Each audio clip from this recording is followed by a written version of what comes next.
कालच्या संडेची सुरुवात तुमची कशीही झालेली असेल, पण शेवट मात्र गोड गोड आणि गोडच झालेला आहे. तर हा आनंद तुम्हा सगळ्यांना दिसतोच आहे आणि हा तुम्ही अनुभवलासुद्धा असणार आहेच.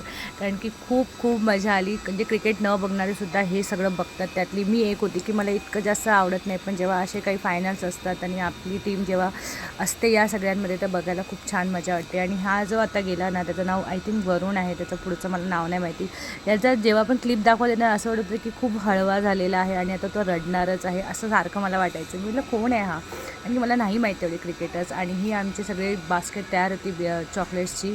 जशी इथे ट्रॉफी मिळणार तशी आम्ही चॉकलेट्स खाणार असं आम्ही ठरवलेलं होतं. आणि फायनली ट्रॉफी मिळालेली आहे. किती वेगळा आनंद असतो ना, की आपणच आहोत तिथे असं वाटायला लागतं. आणि तो आनंद असं वाटतं हा ही ट्रॉफी बस आपलीच आहे आणि आपल्याच हातात आलेली आहे, तर आपलीच. पण तो एक तुम्हाला कळतं मला काय म्हणायचं असेल, तर तो आनंद काहीतरी वेगळा असतो आणि खूप मजा आली. सगळेजण बसलो होतो आम्ही 10:30 पर्यंत फायनली.